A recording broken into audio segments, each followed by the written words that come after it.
जाकर मछली पकड़ने का काम करता था। पूरे राज्य में हरिहर ही एक ऐसा मछुआरा था जो जरूरत से ज्यादा मछली कभी नहीं पकड़ता था। एक दिन हरिहर अपने जाल में फंसे हुए मछलियों को फिर से पानी में छोड़ रहा था। तभी एक दूसरा मछुआरा बिरजू वहां पर आया। अरे हरिहर, ये क्या कर रहे हो? हाथ आई हुई मछलियों को फिर से समुद्र में क्यों छोड़ रहे हो? मुझे आज बेचने के लिए जितनी मछलियों की आवश्यकता है उतनी मैंने रख ली है। बाकी बची जो मछलियां हैं उन्हें मैं फिर से समुद्र में छोड़ रहा हूँ। लेकिन उन्हें छोड़ने की क्या आवश्यकता है? वैसे भी आज नहीं तो कल उन्हें मरना ही है। हाँ, परंतु मुझे जरूरत नहीं है तो आज मैं उनके प्राण क्यों लूं? विचार करो, किसी मछली के पेट में अंडे होंगे। आज यदि मैंने उसे फिर से समुद्र में छोड़ दिया तो कुछ दिनों के बाद अंडों से कितनी मछलियां निकलेगी। और यदि ऐसा न भी हो फिर भी मैं उन्हें एक दिन का तो जीवन दान दे ही सकता हूँ। मैं ये मानता हूँ कि वो मछलियां मेरे भाग्य में नहीं हैं, इसलिए उन्हें जाने दे रहा हूँ। तुम भी अजीब हो हरिहर भाई। एक मछुआरा होकर तुम्हारी यह सोच देखकर मुझे समझ नहीं आ रहा है कि तुम पर हंसूं या तुम पर दया करूं। हरिहर बिना कुछ कहे बाकी मछलियों को समुद्र में छोड़कर चला जाता है। बिरजू को हरिहर की सोच अजीब लगती है। ऐसे ही एक दिन हरिहर एक टोकरी में मछलियां लेकर बेचने जा रहा था। तभी उसे उसका दोस्त मदन मिलता है। अरे मदन, क्या हुआ? इतना परेशान क्यों है? क्या कहूँ मित्र, आज सुबह ही मछली पकड़ने के लिए गया था, परंतु मेरे जाल में एक भी मछली नहीं फंसी। आज यदि मैंने मछलियां नहीं बेची तो घर के लिए अनाज नहीं खरीद पाऊंगा, और यदि अनाज नहीं मिला तो परिवार वालों को भूखे पेट रहना पड़ेगा। क्या करूं, कुछ समझ ही नहीं आ रहा है। अरे बस इतनी सी बात। ये लो, मेरे टोकरी में जितनी मछलियां हैं उसकी आधी तुम ले लो और उन्हें बेचकर अनाज खरीद लेना।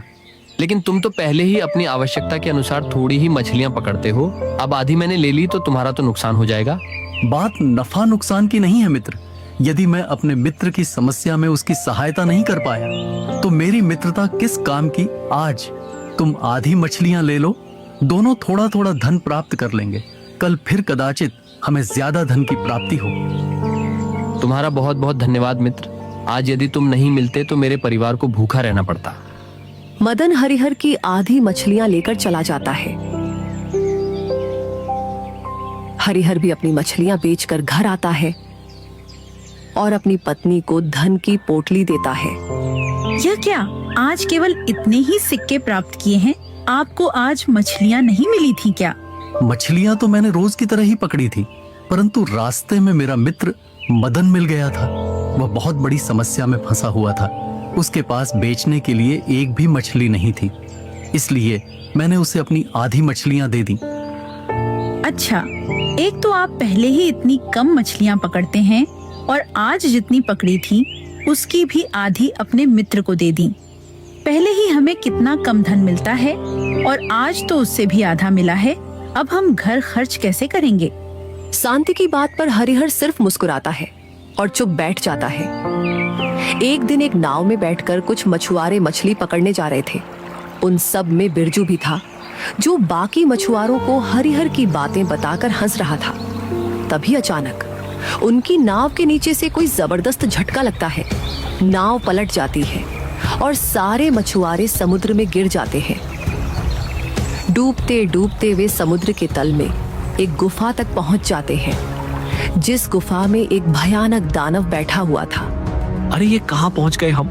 कितना भयानक दानव है। तुम सब यहाँ मेरे गुलाम बनने आए हो। मैं ही तुम सबको यहाँ लेकर आया हूँ। वो मैं ही था जिसने तुम्हारी नाव को समुद्र में डुबोया था। लेकिन हम सब ने तुम्हारा क्या बिगाड़ा है? हम तो सिर्फ अपनी मछली पकड़ने समुद्र में आए थे। मुझे इस समुद्र में अपना वर्चस्व स्थापित करना है और मुझे उसके लिए गुलामों की आवश्यकता है। इसलिए मैं तुम जैसे समुद्र पर आने वाले लोगों को पकड़कर अपना गुलाम बनाऊंगा। फिर दानव अपनी सींग से उन सभी मछुआरों पर जादू करता है और वह सब भी दानव के शरीर में परिवर्तित हो जाते हैं। उस दिन के बाद भी जितने भी मछुआरे मछली पकड़ने जाने लगते हैं, वह समुद्र में डूबकर उस भयानक दानव के पास पहुंच जाते हैं और उसके गुलाम बन जाते हैं। यह बात धुएं की तरह पूरे राज्य में फैल जाती है। हरिहर, तुमने सुना कि समुद्र में कुछ अजीब घटनाएं हो रही हैं? जो समुद्र में मछलियां पकड़ने जाता है वह समुद्र में डूब जाता है। हाँ, मैंने आज ही सुना है, लेकिन हमें मछली पकड़ने तो जाना ही होगा, अन्यथा हमारे घर परिवार की आवश्यकताएं हम कैसे पूर्ण करेंगे। अर्थात तुम अब भी समुद्र में जाने वाले हो। समुद्र में जाना ही पड़ेगा। जितना धन प्राप्त किया था वह तो समाप्त हो गया है। अब आगे के दिनों के लिए धन का संचय तो करना पड़ेगा।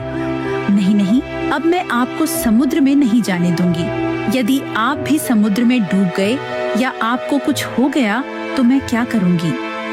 शांति, यदि मैं नहीं गया तो फिर घर में अन्न कहाँ से आएगा? वो सब मैं नहीं जानती हूँ। हम कोई दूसरा काम करेंगे, लेकिन अब से आप समुद्र में मछली पकड़ने नहीं जाएंगे बस।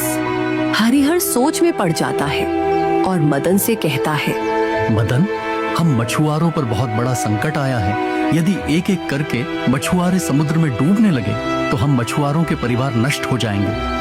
मुझे लगता है कि हमें महाराज से जाकर मिलना चाहिए और हमारी समस्या बतानी चाहिए। फिर मदन और हरिहर महाराज से मिलने जाते हैं। क्या हुआ? तुम दोनों की क्या समस्या है? महाराज, हम मछुआरे हैं, लेकिन कुछ दिनों से हम समुद्र में मछली पकड़ने नहीं जा पा रहे हैं। समुद्र में विचित्र घटनाएं घट रही हैं। जो भी मछुआरा अपनी नाव लेकर समुद्र में जाता है उसकी नाव पलट जाती है और वह समुद्र में डूब जाता है। ये तो बहुत विचित्र समस्या है। कोई तूफान नहीं, बारिश नहीं, फिर भी नाव डूब कैसे सकती है? यही समझ नहीं आ रहा है महाराज, इसलिए हम आपसे भेंट करने आए हैं। अब आप ही हम मछुआरों की सहायता कर सकते हैं, अन्यथा हमारे परिवार नष्ट हो जाएंगे। मेरे राज्य के हर एक नागरिक के परिवार की सुरक्षा का दायित्व मेरा है। मैं अवश्य तुम्हारी सहायता करूंगा। कदाचित किसी मायावी शक्ति ने समुद्र में प्रवेश किया है। मुझे अपने गुरुदेव की सहायता लेनी होगी। गुरुदेव ही मायावी शक्ति के विषय में हमें जानकारी दे सकते हैं। फिर महाराज अपने महामंत्री को बुलवाकर गुरुदेव को महल में लाने का आदेश देते हैं। कुछ देर के बाद महामंत्री गुरुदेव को लेकर आते हैं। गुरुदेव, ये मछुआरे एक विचित्र समस्या में फंसे हैं। इनका कहना है कि समुद्र में किसी मायावी शक्ति का वास है। उस शक्ति ने कई मछुआरों को समुद्र में डुबोया है। अब बाकी मछुआरे समुद्र में जाने से डर रहे हैं। अब आप ही इसका कोई समाधान बताइए।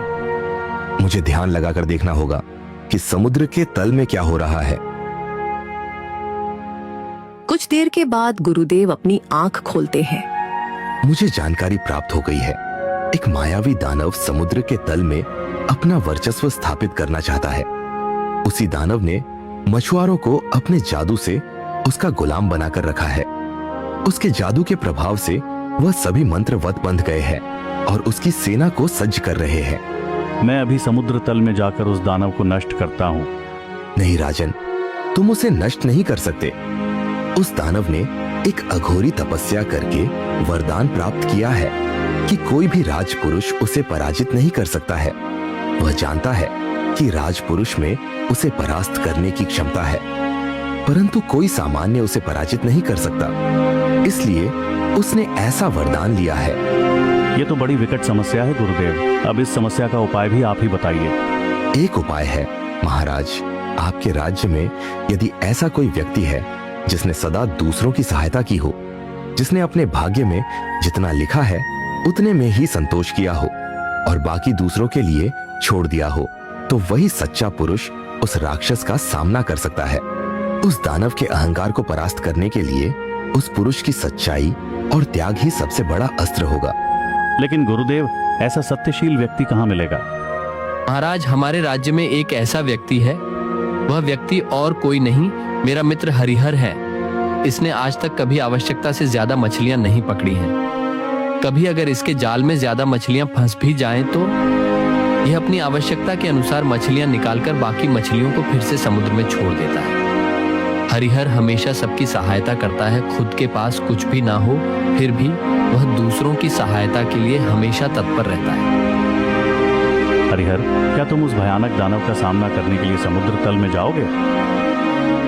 अवश्य महाराज, मैं अपने भाई बंधुओं की सहायता करने के लिए सज्ज हूँ, परंतु मैं तो एक सामान्य मछुआरा हूँ। मुझे तो शस्त्र भी चलाना नहीं आता है। मैं उस दानव का सामना कैसे करूंगा? तुम उसकी चिंता मत करो हरिहर। तुम्हें केवल इतना ही करना है कि जब तुम उस दानव के सामने जाओगे, तुम समुद्र देवता की आराधना करना। समुद्र देव तुमसे प्रसन्न होकर दानव से लड़ने के लिए तुम्हें दिव्य अस्त्र और विशेष शक्ति प्रदान करेंगे।